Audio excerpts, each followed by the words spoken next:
ব্যাপার আব্বা, এই বাদলা বর্ষার মধ্যে তুমি কাজ করতে চাও, তোমার না শরীর খারাপ।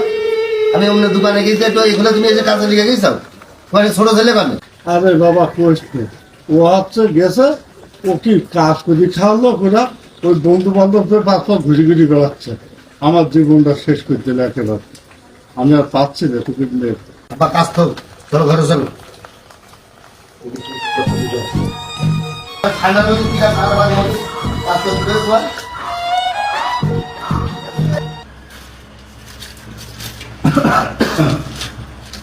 চলো না, তুমি কিন্তু সৌদিনী বা কাজ করতে গিয়েছে, কাজ অত কাজের দরকার নেই আমাকে।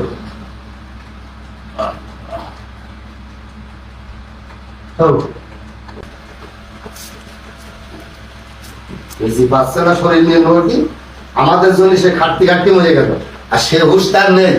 হ্যাঁ, সে কবরে নিয়ে যাবে সব।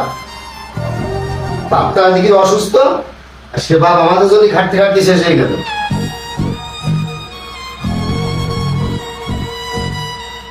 তোমার তো কাজের দরকার, তুমি শুয়ে থাকবা সবসময়। কাজ হোক আর না হোক ও হিসাব তোমার না।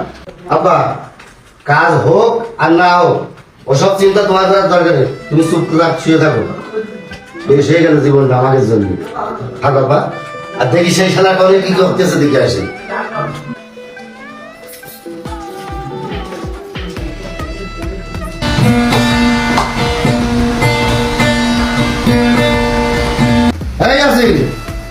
ওদিকে বাপ অসুস্থ হয়ে কাজ করতেছে, আর তুই এদিকে বন্ধু বান্ধব দিয়ে কি ডাক্তার বেড়াচ্ছিস। কি ভাই কি ডাকতেছিস কেন?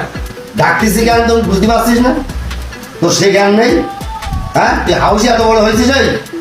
ওদিকে বাপটা অসুস্থ বিছানা করে রয়েছে, বাড়ি থাকার মধ্যে তুই একটাই ছেলে। আমি তো দোকানে গেছি, এগুলো তো দেখার তাই দোকান আমার না তোর। হ্যাঁ, বাড়ি কোনো অন্য কোনো লোক আছে আমাদের? এই তুই তো কি বলছিস আমার মাথায় ঢুকতেছে না। মাথায় ঢোকবে কি করে? তুই তো আছিস গান বাজনার তালে, ওই গিটার বাজাচ্ছিস আর ওই গান শুনতেছিস, তা তোর অন্য কথা মাথায় আসবে এখন? বড় ছেলে তো গেল, ছোটরা মারা ধরা করে কি কি যাই দিন যে টুটি আমরা কিছু হবে না তো। বাপটা ওদিকে বিছানায় একা শুয়ে শুয়ে কাতরাচ্ছে। আজকে বাপটা সবকিছু করেছে কাদের জন্য? আমাদের জন্য। আজকে আমি বিয়ে করিনি, তোর দিকে তাকায়।